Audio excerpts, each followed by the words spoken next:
கன்னியாகுமரி மாவட்டத்தில் இருந்த ஒரு சிறிய ரயில் நிலையம். இரவு 11:45 பலத்த மழை, மின்னல், இடி. பயணிகள் அனைவரும் கடைசி ரயிலில் சென்றுவிட்டனர். முழு நிலையமும் வெறிச்சோடியிருந்தது. பிளாட்பாரத்தில் ஒரே ஒருவர் மட்டும் வேலை செய்து கொண்டிருந்தார். அவர் முருகன். 45 வயது, ரயில்வே பாட்டர். 25 ஆண்டுகளாக இந்த நிலையத்திலேயே வேலை. அவரை பற்றி ஊரே சொல்வது ஒன்று, நேர்மையான மனிதர். மழை நின்றதே இல்லை.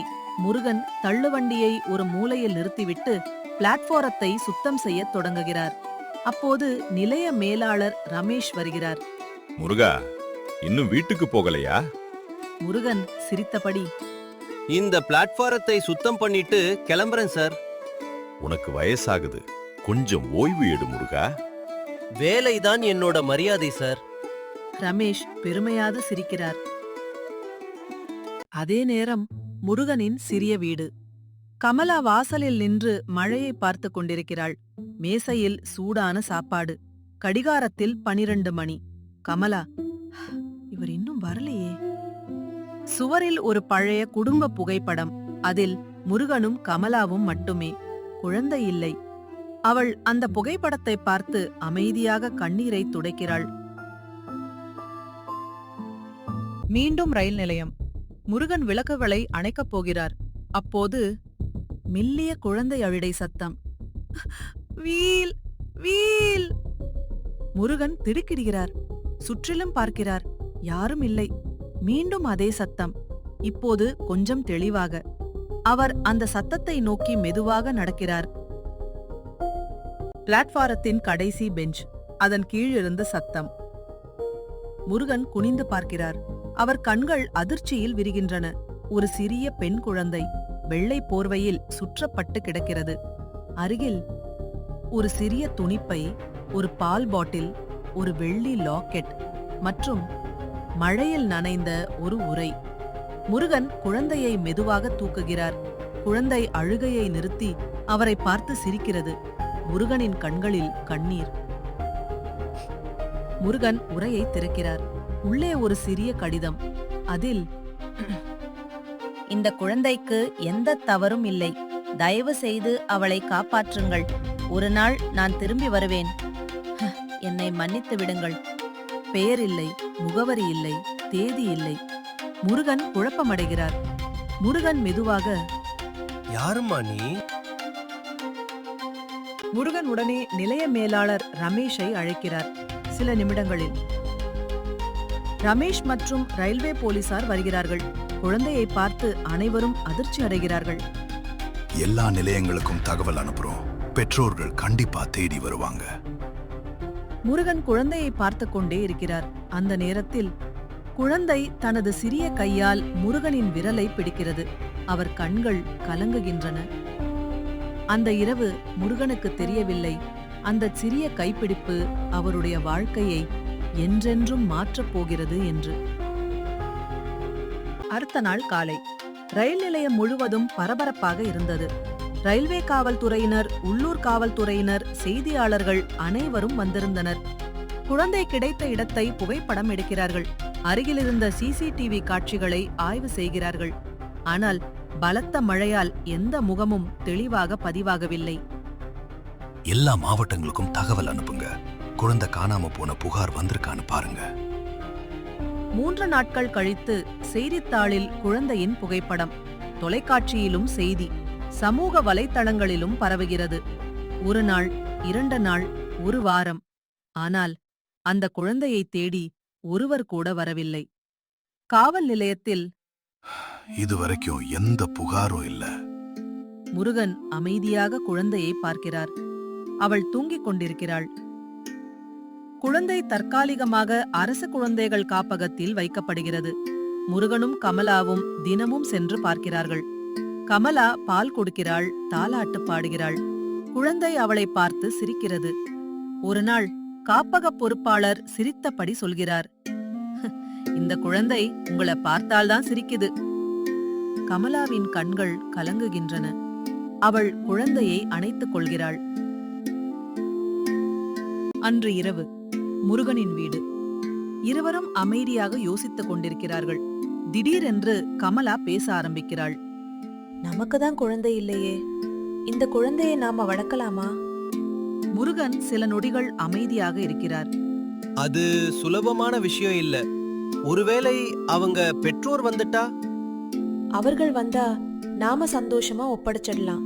ஆனா வராத வரை அந்த குழந்தைக்கு ஒரு குடும்பம் தேவை.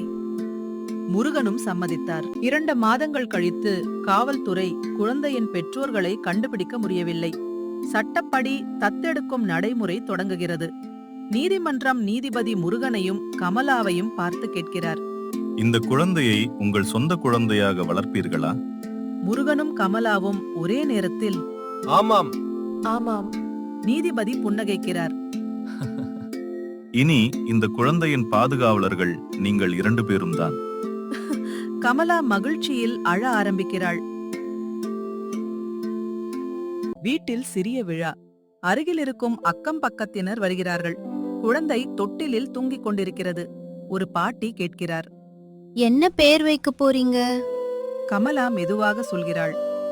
நிலா, நிலா, இவ நம்ம வாழ்க்கையில வெளிச்சமா வந்திருக்கா. அனைவரும் கைதட்டுகிறார்கள். முருகன் குழந்தையின் நெற்றியில் முத்தமிடுகிறார். இனிமே உன் பேர் நிலா.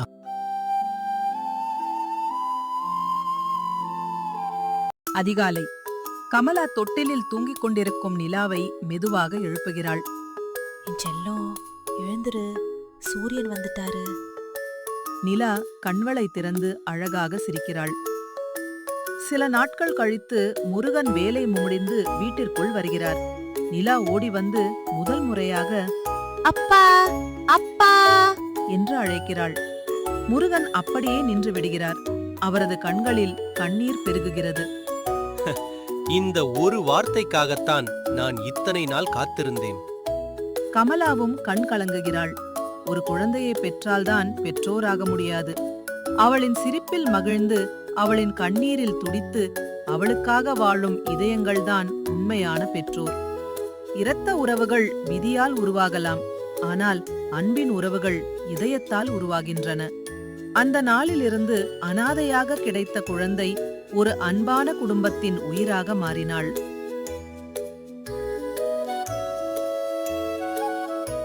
காலம் வேகமாக ஓடியது. அன்று ரயில் நிலைய பெஞ்சின் கீழ் கிடந்த குழந்தை இன்று 20 வயது இளம் பெண்ணாக வளர்ந்திருந்தாள். அவளுடைய பெயர் நிலா. அழகிலும் பண்பிலும் படிப்பிலும் எல்லோருக்கும் முன்னுதாரணமாக இருந்தாள். கல்லூரி ஆண்டு விழா. பெஸ்ட் அவுட்கோயிங் ஸ்டூடெண்ட் நிலா முருகன் என்று அறிவிக்கப்படுகிறது. முழு அரங்கமும் கைத்தட்டுகிறது. நிலா மேடைக்கு வருகிறாள். முதல்வர் பதக்கத்தை அணிவிக்கிறார். உன் வெற்றிக்கு யார் காரணம்? நிலா சிரித்தபடி என் அப்பா அம்மா தாம் வெற்றிக்கு காரணம் என்று மேடையிலிருந்து முருகனையும் கமலாவையும் அழைக்கிறாள். இருவரும் வெட்கத்துடன் மேடைக்கு வருகிறார்கள். முழு அரங்கமும் எழுந்து நின்று கைத்தட்டுகிறது. முருகனின் கண்கள் கலங்குகின்றன. அன்று இரவு வீட்டில் கமலா பழைய பெட்டியை சுத்தம் செய்து கொண்டிருக்கிறாள். அதில் நிலா கிடைத்தபோது இருந்த வெள்ளி லாக்கெட், கடிதம், சிறிய போர்வை. நிலா அவற்றை பார்க்கிறாள். அம்மா, இதை ஏன் இன்னும் வைத்திருக்கீங்க? இது உன் வாழ்க்கையின் முதல் நினைவு. உண்மையை மறைக்க நாங்க ஒருபோதும் நினைக்கல. நீ எப்பவும் எங்களோட மகள்தான். நிலா இருவரையும் கட்டிப்பிடிக்கிறாள். சென்னை. பெரிய தொழிலதிபர் விக்ரம் அலுவலகத்தில் அமர்ந்திருக்கிறார். அவரது மனைவி சுமித்ரா ஒரு பழைய புகைப்படத்தை பார்த்து அழுகிறாள். அது குழந்தையாக இருந்த அவர்களின் மகள்.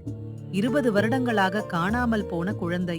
அப்போது ஒரு தனியார் விசாரணை அதிகாரி வருகிறார். சார், ஒரு புதிய தகவல் கிடைச்சிருக்கு. அவர் ஒரு பழைய செய்தித்தாள் துண்டை காட்டுகிறார். அதில் ரயில் நிலையத்தில் கிடைத்த குழந்தை என்ற தலைப்பு. விக்ரமும் சுமித்ராவும் அதிர்ச்சி அடைகிறார்கள்.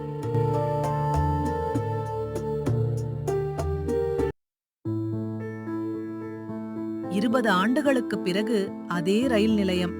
விக்ரமும் சுமித்ராவும் வருகிறார்கள். முருகன் இன்னும் அங்கேயே வேலை செய்கிறார். அவர்கள் பழைய சம்பவத்தை பற்றி கேட்கிறார்கள். முருகன் சில நொடிகள் அமைதியாக நிற்கிறார். பிறகு அனைத்து உண்மைகளையும் கூறுகிறார்.